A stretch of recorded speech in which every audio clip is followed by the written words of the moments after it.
ครูแห่งชาติครบรอบ24ปีอย่างสุดใจสบายดีท่านผู้ชมที่เคารพและฮักแพงทุกๆท่านขอต้อนรับบรรดาทานเข้าสู่รายการเพื่อนกรรมกรมาพบกันมื้อนี้ก็แม่นวันที่5เดือนตุลา2018และอีก2วันข้างหน้าก็จะถึงวันครูแห่งชาติครบรอบ24ปีที่ได้หมุนเวียนบรรจบครบรอบมาอีกวาระหนึ่งสำหรับมื้อนี้รายการของพวกเขาจะนำเสนอได้ในกฎหมายว่าด้วยกรรมบาลลาวมาตรา43ข้อห้ามสำหรับคณะบริหารงานสมาชิกกรรมบาลและผู้ต่างหน้าผู้ออกแห่งงานเชิญท่านรับชมภาคที่7ข้อห้ามมาตรา43ข้อห้ามสำหรับคณะบริหารงานสมาชิกกรรมบาลและผู้ต่างหน้าผู้ออกแห่งงานห้ามคณะบริหารงานสมาชิกกรรมบาลและผู้ต่างหน้าผู้ออกแห่งงานมีพฤติกรรมดังนี้ 1. บ่ปฏิบัติพันธะของพลเมืองหยุดเซาการเฮ็ดเวียกหรือยกเลิกสัญญาแรงงานโดยบ่ได้รับอนุญาตจากภาคส่วนที่เกี่ยวข้องหรือบ่ถูกต้องตามกฎหมาย 2. ช่วยใช้หน้าที่ตำแหน่งทางราชการใช้บัตรสมาชิกกรรมบาลไปเคลื่อนไหวกระทำสิ่งที่ผิดกฎหมาย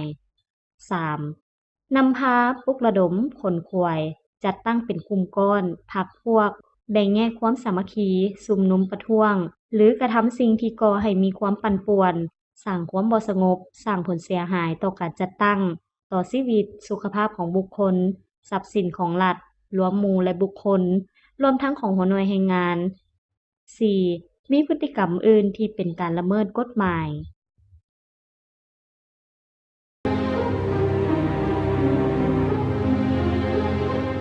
ความจำเป็นในการใช้เครื่องป้องกันแรงงาน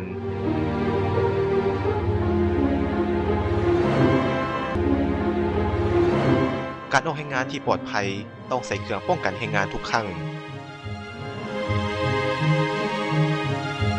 การออกแรงงานที่บ่ใส่เครื่องป้องกันแรงงานอาจก่อให้เกิดอุบัติเหตุและพยาธิอาชีพตามมาด้วยความห่วงใยจากศูนย์กลางสหพันธ์กรรมบาลลาว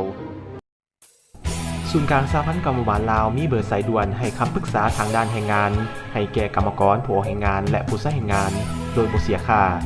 ผ่านโทรศัพท์หมายเลข1512ท่านสามารถปรึกษาและสอบถามข้อมูลเพิ่มเติมได้ในวันจันทร์หาวันศุกร์หรือจะเข้ามาห้องการศูนย์กลางสหพันธ์กรรมบาลลาวสหพันธ์กรรมบาลแขวงสหพันธ์กรรมบาลเมืองในวันและเวลาราชการ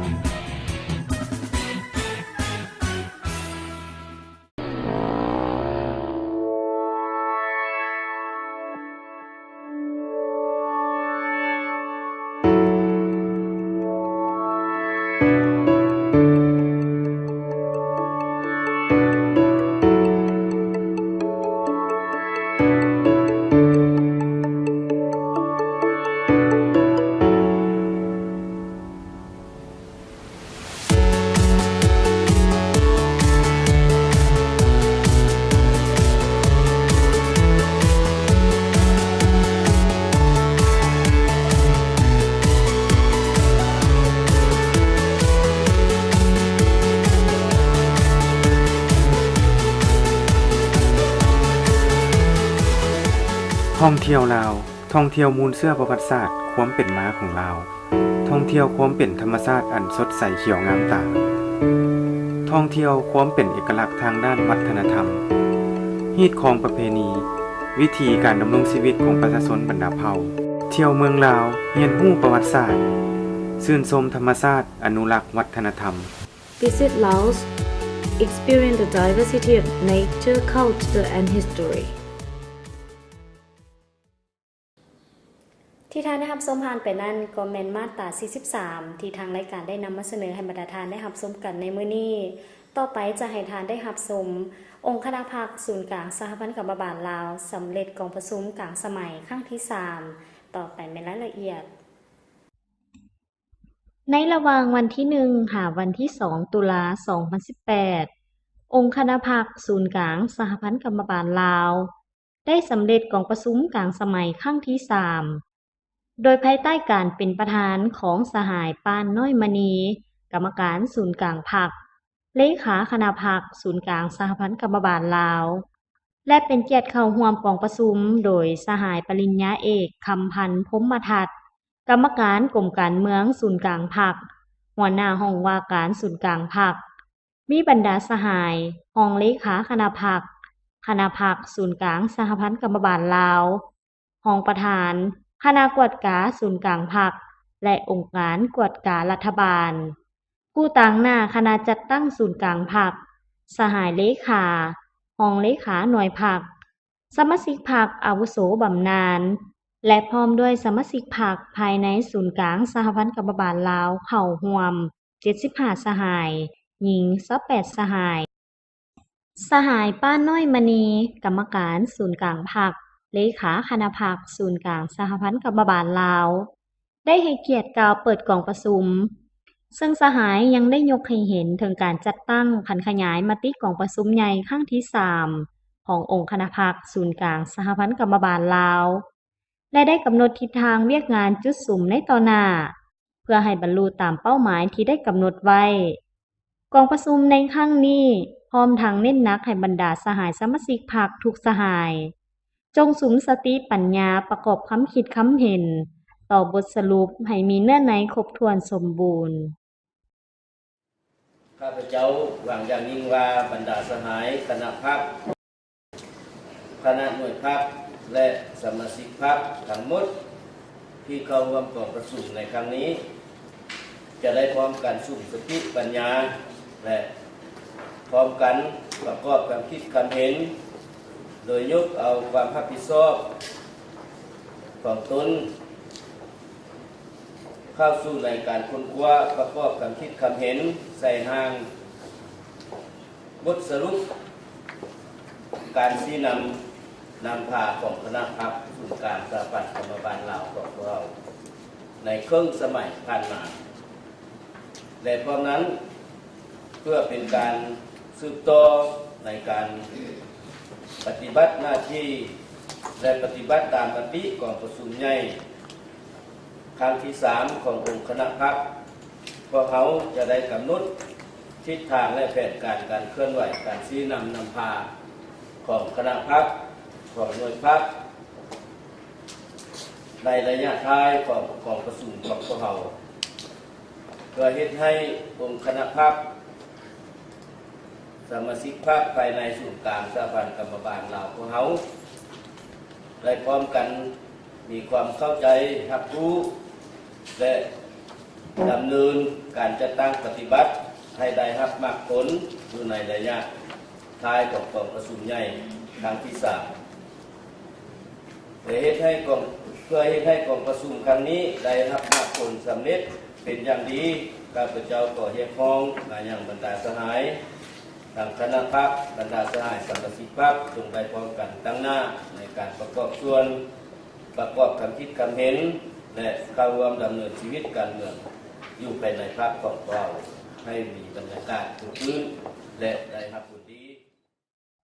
ในกองประชุมได้รับฟังบทสรุปการนำพาขององค์คณะพรรคศูนย์กลางสหพันธ์กรรมบาลลาว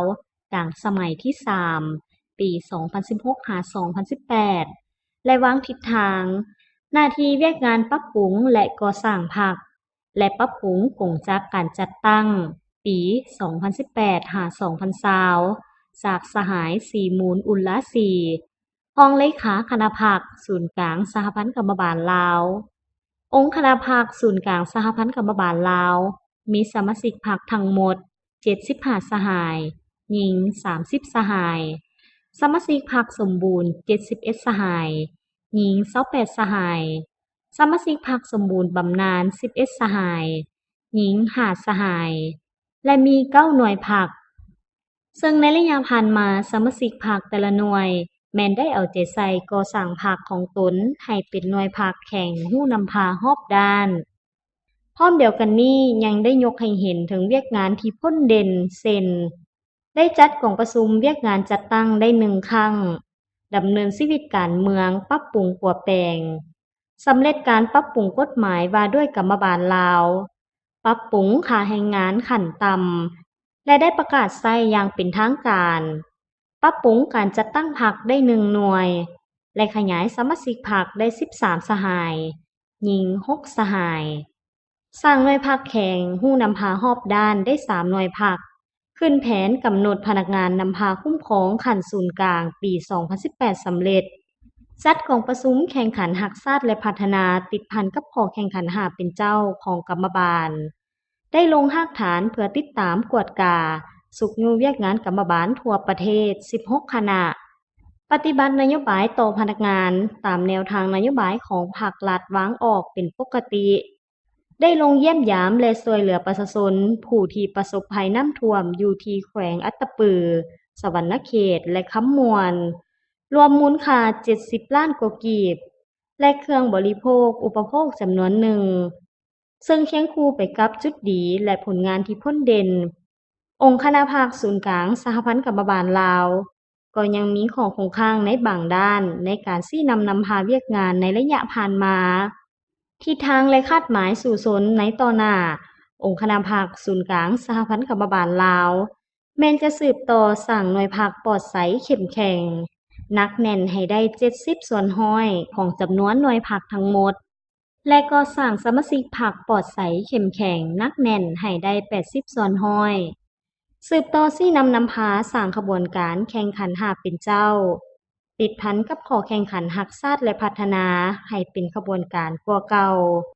สร้างกรมดีเด่นตาม8มาตรฐานพัฒนากรรมบาลลาวให้ได้65ส่วนห้อยขึ้นไปสร้างพนักงานดีเด่นให้ได้85ส่วนห้อยขึ้นไปจากนั้นต่างหน้าหน่วยภาคกรมโฆษณาอบรมกรมสื่อมวลชนและกรมห้องการได้ขึ้นประกอบคำคิดคำเห็นใส่บทสรุปการชี้นำพาเพื่อเฮ็ดให้มีเนื้อในครบถ้วนสมบูรณ์ตื่มอีกกองประชุมยังได้ผ่านบทสำรวจรวมของคณะภาคศูนย์กลางสหพันธ์กรรมบาลลาวเสนอโดยสหายตรงเยยางยุงเซ้งคณะภาคศูนย์กลางสหพันธ์กรรมบาลลาวพร้อมเดียวกันนี้หน่วยภาคแต่ละหน่วยยังได้ร่วมชีวิตการเมืองเพื่อสำรวจกวดกาหน่วยภาคและสมาชิกภาคเพื่อเฮ็ดให้กองประชุมมีความหมายความสำคัญและเป็นทิศทางในการจัดตั้งปฏิบัติหน้าที่เวียกงานในต่อหน้าสหายปริญญาเอกคำพันธ์พรหมทัศน์กรรมการกรมการเมืองศูนย์กลางภาคหัวหน้าห้องว่าการศูนย์กลางภาคได้มีคำเห็นโอล้มต่อกองประชุมซึ่งสหายได้ย่องย้อสมเสยต่อผลงานที่ญาติมาได้ในระยะผ่านมาและพร้อมทั้งเน้นหนักให้บรรดาสหายคณะภาคสมาชิกภาคจงพร้อมกันสุมใส่ปฏิบัติหน้าที่การเมืองที่ได้กำหนดไว้ตามทิศทางแผนการให้สำเร็จผลเป็นแบบอย่างติดพันกับการสู่ส้นสารหน่วยพักต่อไซส์เข้มแข็งนั่นเองหน่วยพักในยุคใหม่นี้มาตรฐานมันแนวนี้ฉะนั้นมาประเมินเหมือนหน่วยพักเจอหน่วยยังอันไหนที่มันขาดตัวไหนตามตัวนั้นไปเก็บแต่ตัวนั้นพอจะเป็นไปค้นขวดที่สามแต่ละอันว่าเป็นแผนอะไรมาประชุมมาออกคนผิดคนเขียนกันเนี้ยเลี้ยวให้ผู้นั้นอบรมให้ผู้นี้ครับพ่อว่าง่ายๆว่าหน่วยพักในเงื่อนไขปัจจุบันเราเป็นหน่วยพักแบบนี้เข้มแข็งหัวน้ำเผาร้านนี้เรียกว่าฐานเราเป็นหน่วยพักแบบนี้แต่ละเดือนประเมินโลดว่าพวกเข้าด้านใดเดี๋ยวมันไหนในตัวนี้ด้านใดที่มันยังซุ้มเสกะตัวมันยังเก็บแทนตัวมันได้ตัวมันดีเลยเป็นผืนฐานเป็นกำลังแง่โดยอัตโนมัติเขาบริไปว่างแผนบริถามได้ตกลงบริไปถามได้ไปให้หน้ามายนเขาตกลงกันแต่ละเดือนอันใดเขาแก่ได้อันใดเนี่ยแก่กว่าอันใดแต่ก็ว่าในแก่คือการเคลื่อนไหวปกติของการจัดตั้งขั้นเรียนเป็นสั่นนี่ต้องเจ้าโอ้โหสุดสาวอย่างไรสำคัญแต่ละเดือนหัวฝึกตามมาตรฐานนี่มาตรฐานว่างแล้วเป็นระบบละเอียดแบบมันโตกับนี้ไปว่ามีอย่างอีกเอาไปมามันซับซ้อนเลยมั้งเลขาหน่วยก็เลยผมไปเจอจะพร้อมกับอย่างไงเอาไปเอามาเลยสางอะไรมันเมื่อเย็นโอ้ยมันซับซ้อนอย่างกดดันตัวเองไปมาเลยบอกมีใครทำไรตรงนี้จริงอะไรนะฉะนั้นทำสุดว่าความเป็นแบบอย่างของพนักงานของสมาชิกพรรคที่พันกับการสั่งความปลอดภัยมีจะกันบอกเลยดีความเข่งแค้นมีกันได้บอกเลยดีตัวทางสะพานตกลงนักแนวนี้จะกันกวดตรงนั้นขันบุทันได้ก็ย้อนไปย้อนสมาชิกก็เรื่องมันก็ย้อนสมาชิกแต่สิน้อยที่ว่าวนวายอันนั้นเลขาอันน้ำผ้า ไปเฮ็ดเพ่หันมาเทื่อกับน้ำเลขาหันมาเทื่อเป็นไปชุบนิ้วมูมันโอเคโอเคแต่สำคัญสังสิแต่ว่าตัวเองบ่พัฒนาบ่เปลี่ยนเมื่อพักคือปีสังสิเจ้าเนี่ยมีอันนั้นได้พักไปเฮ็ดเงินอยู่มันบ่ถือไปเฮ็ดนี่ จากนั้นสหายป้านน้อยมณี กรรมการศูนย์กลางพรรคเลขาคณะพรรคศูนย์กลางสหพันธ์กรรมบาลลาว ก็ได้ขึ้นกล่าวรับคำเห็นโอ้ลม เพื่อเป็นการยั่งยืนถึงการจัดตั้งปฏิบัติในการปรับปรุงก่อสร้างพรรคให้ปลอดใสเข้มแข็งนักแน่น และพร้อมทั้งกล่าวปิดกองประชุมอย่างเป็นทางการ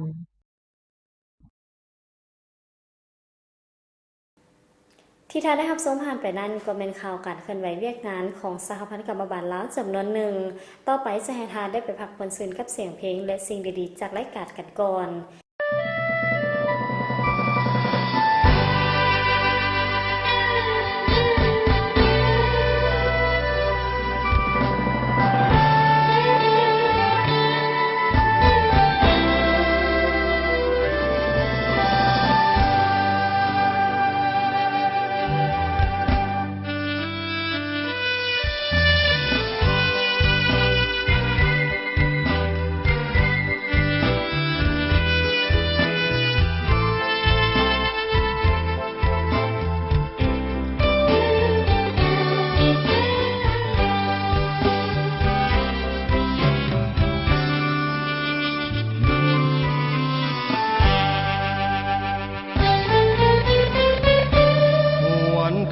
เสื้อองค์อาจกหารโดดเด่นที่เป็นผลงานกรรมบาลลาวญาติมาได้ในภารกิจปฏิวัติศาสตร์ประชาธิปไตยกรรมบาลของลาวเติบใหญ่ก้าวไปสู่การพัฒนาพวกลาเมืองขึ้นฝรั่งหยุดคองผลกรรมได้นำสนองกระแสของกองทั่วโลกาหลายปีพ้นผ่านกรรมบาลใต้การนำพาร่วมใจกรรมกรทั่วหน้าสาวภาษาผู้ออกแห่งงานผู้ปวงชนบ่ยอมจำนนคนลาวทั้งชาติลุกขึ้นยึดอำนาจเด็ดขาดทุกขบวนการเพื่อปกป้องสิทธิผลประโยชน์ชอบธรรมหลักฐานเสริมสร้างเศรษฐกิจยาวนานร่วมประสานไอ้น้องกรรมกรเพื่อความสันติอยู่ดีทุกคนออกแห่งเพิ่มพูนผลิตผลให้หลุดพ้นความเศร้าอาวรณ์พร้อมกันสร้างสรรค์พัฒนาบ้านเกิดเมืองนอน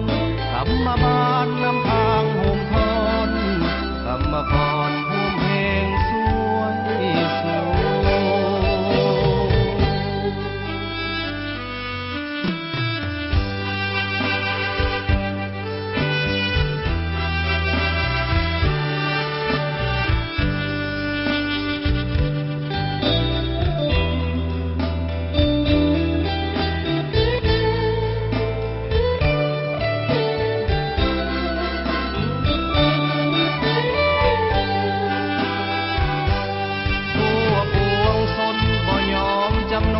คนลาวทั้งชาติลุกขึ้นยึดอำนาจเด็ดขาดทุกขบวนการเพื่อปกป้องสิทธิผลประโยชน์ชอบธรรมหลักฐานเสริมสร้างเศรษฐกิจยาวนานร่วมประสานไอ้น้องกรรมกรเพื่อความสันติอยู่ดีทุกคนออกแห่งเพิ่มพูนผลิตผลให้หลุดพ้นความเศร้าอาวรณ์พร้อมกันสร้างสรรค์พัฒนาบ้านเกิดเมืองนอนกรรมบาลนำทางโฮมทนกรรมกรภูมิแห่งสวยสูง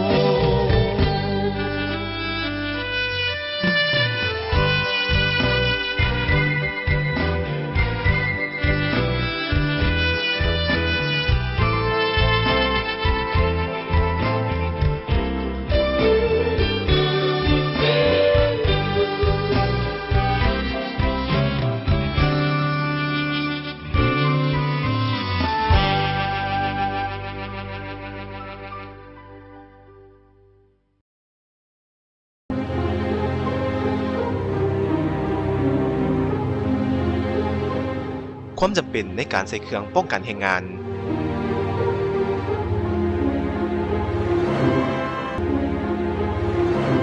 การออกแรงงานที่ปลอดภัยต้องใส่เครื่องป้องกันแรงงานทุกครั้ง การออกแรงงานที่บ่ใส่เครื่องป้องกันแรงงานอาจก่อให้เกิดอุบัติเหตุและพยาธิอาชีพตามมา ด้วยความห่วงใยจากศูนย์กลางสหพันธ์กรรมบาลลาว ศูนย์กลางสหพันธ์กรรมบาลลาวมีเบอร์สายด่วนให้คำปรึกษาทางด้านแรงงาน ให้แก่กรรมกรผู้ออกแรงงานและผู้ใช้แรงงาน โดยบ่เสียค่าผ่านโทรศัพท์หมายเลข 1512 ท่านสามารถปรึกษาและสอบถามข้อมูลเพิ่มเติมได้ในวันจันทร์หาวันศุกร์หรือจะเข้ามาห้องการศูนย์กลางสหพันธ์กรรมบาลลาวสหพันธ์กรรมบาลแขวงสหพันธ์กรรมบาลเมืองในวันและเวลาราชการ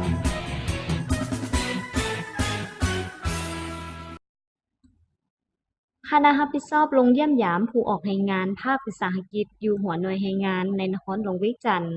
นำโดยทานนางจันเพ็ญมณีแสงและทานทองพิมพ์วงละภา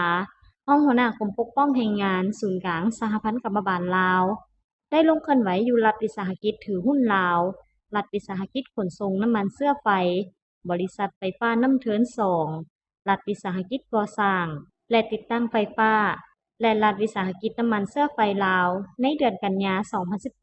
2018 ในการลงเคลื่อนไหวจัดตั้งปฏิบัติเวียกงานแม่นได้ร่วมประชุมกับคณะอำนวยการคณะกรรมบาลหรือผู้ต่างหน้าผู้ออกแรงงานและพบปะกับผู้ออกแรงงานพร้อมทั้งเสนอจุดประสงค์การลงเยี่ยมยามและรับฟังการรายงานประวัติความเป็นมาของบริษัทสภาพการดำเนินธุรกิจข้อสะดวกข้อยุ่งยากข้อเสนอและสภาพรวมของการนำใช้แรงงานนโยบายสวัสดิการอื่นๆของคณะอำนวยการพนักงานกรรมกรพร้อมนั้นยังได้มีการสนทนาระหว่างคณะรับผิดชอบจากศูนย์กลางสหพันธ์กรรมบาลลาวกับคณะกรรมบาลวิสาหกิจต่อกับเวียกงานกรรมบาลเพื่อนำเอาปัญหาดังกล่าวไปนำเสนอต่อขั้นถึงในการปรับปรุงแก้ไขให้ได้รับผลดีขึ้นเรื่อยๆจากนั้นคณะยังได้เยี่ยมชมสถานที่เฮ็ดเวียกของกรรมกรและเยี่ยมยามถามข่าวการจัดตั้งปฏิบัติหน้าที่เวียกงานเห็นได้ว่ากรรมกรมีชีวิตการเป็นอยู่ที่ดีเฮ็ดเวียกด้วยความห้าวหันมีความรับผิดชอบสูงและได้รับนโยบายสวัสดิการต่างๆตามระเบียบการ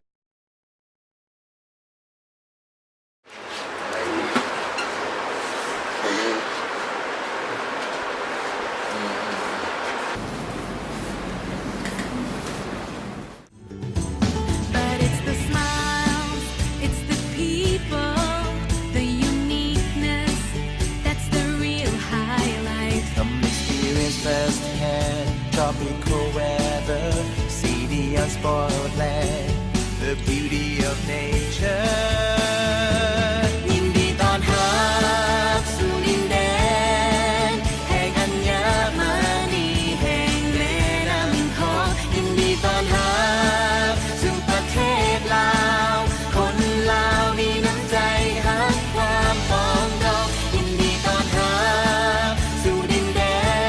นที่ยังคงเอาไว้ประเพณีของแผ่นดินลาวสวยงามแท้ๆ เชิญทานสัมผัสกับธรรมชาติวัฒนธรรมและประวัติศาสตร์ที่เต็มไปด้วยความสวยงามและความประทับใจสมกับคำเล่าลือของแขกต่างดาวข้าวต่างแดนที่ย่องยอว่าประเทศลาวสวยงามและมีเสน่ห์ยินดีต้อนรับสู่ปีท่องเที่ยวลาว 2018 อย่างสุดใจ Warmly welcome to visit Laos Year 2018. ท่านผู้ชมที่เคารพมาฮอดนี้เวลารายการของพวกเราก็ได้หมดลงแล้ว ก่อนจากกันขออวยไซให้พรให้แก่บรรดาครูอาจารย์ทุกคน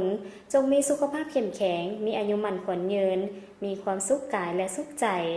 สืบต่อภารกิจเป็นแม่พิมพ์ของชาติให้ยืนยงตลอดไปส่วนท่านติดตามรับชมรายการของพวกเราได้ไหมในอาทิตย์หน้า วันและเวลาเดียวกันนี้ มาฮอดนี้ผู้ดำเนินรายการพร้อมทีมงานรายการเพื่อนกรรมกร ขอลาท่านผู้ชมไปก่อน สบายดี